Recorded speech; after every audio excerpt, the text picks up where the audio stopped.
اس سے پہلے 3 ویڈیوز وقف سے ریلیٹڈ ہم آپ کو اپلوڈ کر چکے ہیں، جس میں ہم نے بتایا ہے کہ وقف کیا ہے، اسلام میں اس کی کیا اہمیت ہے، اور اب وقف ترمیمی بل سن 24 لا کر کے اسے کس طرح ختم کرنے کی ناپاک کوشش کی جا رہی ہے، اور اس بل کے سائیڈ ایفیکٹس کیا ہیں، اس کے نقصانات کیا ہیں۔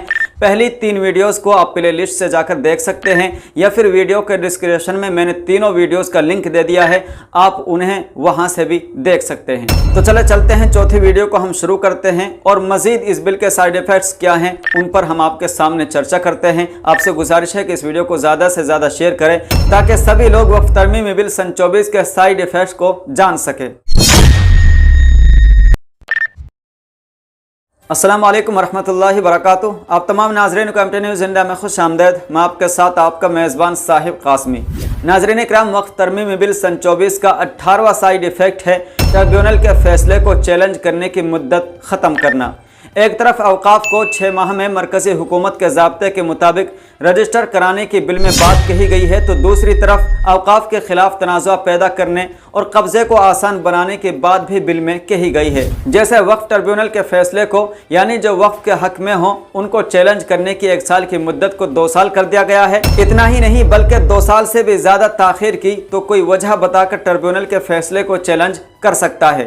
اس طرح وقف پراپرٹی کو ہمیشہ تنازع میں گھیرے رکھنے کی راہیں بڑی چالاکی سے نکالی گئی ہیں، جبکہ قانون میں کسی پراپرٹی یا عدالتی کسی فیصلے کو چیلنج کرنے کی ایک خاص مدت متعین کی گئی ہے۔ اس مدت کے گزرنے کے بعد اس فیصلے کو چیلنج نہیں کیا جا سکتا، تو پھر وقف کے فیصلوں کو متعینہ مدت میں چیلنج کرنے کے شق کو کیوں ہٹایا گیا ہے؟ وقف ترمیمی بل سن 24 کا 19واں سائیڈ ایفیکٹ ہے وقف کی دائمی حیثیت کو ختم کرنا۔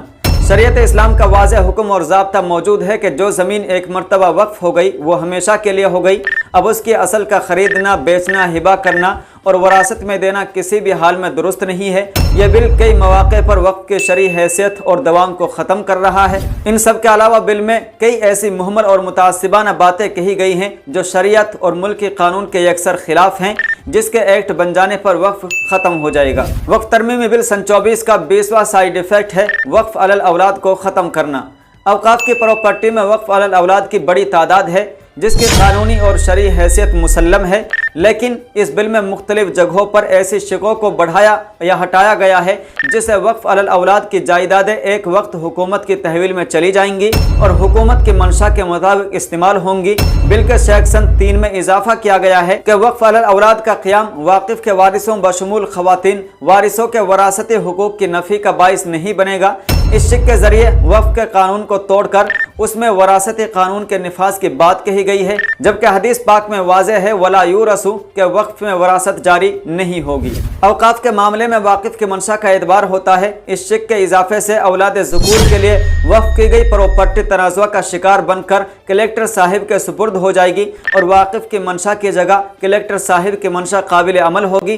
ایکٹ 1995 میں سیکشن 3 کے آر کی IV میں درج ہے کہ وقف علی الاولاد جہاں تک مسلم قانون کے ذریعے تسلیم شدہ مقدس مذہبی یا خیراتی کسی غرض کے لیے جائیداد نظر کی گئی ہو، لیکن اگر سلسلہ وراثت ختم ہو جاتا ہے تو وقف کی آمدنی واقف کی منشا کے مطابق تعلیم، ترقی، فلاح و بہبود اور ایسے دیگر اغراض کے لیے خرچ کی جائے گی جنہیں مسلم قانون تسلیم کرتا ہو۔ لیکن اس ترمیمی بل کے ذریعے وقف کی آمدنی کو سلسلہ وراثت ختم ہونے کے بعد شرعی قانون کے بجائے مرکزی حکومت کی تجویز کے مطابق خرچ کرنے کی بات کہی گئی ہے، جو وقف اور واقف کے ساتھ ناانصافی ہے اور صدقہ جاریہ کو ختم کرنا ہے۔ وقف ترمیمی بل سن 24 کا 21واں سائیڈ ایفیکٹ ہے نئے اوقاف کے قیام میں مشکلات۔ اس سے پہلے میں نے آپ کو بتایا تھا کہ واقف کے لیے 5 سال پابند اسلام ہونے کی شرط اس بل میں لگائی گئی ہے، جو نو مسلم حضرات کو وقف قائم کرنے سے روکتا ہے۔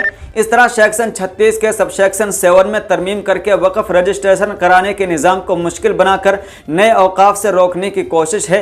رجسٹریشن کرانے کے لیے بورڈ کے ذریعے فراہم کردہ طریقے کے مطابق فارم کی خانہ پوری یا درخواست منظور نہیں ہوگی، بلکہ اب اسی فارم میں درخواست دی جائے گی جسے بورڈ پورٹل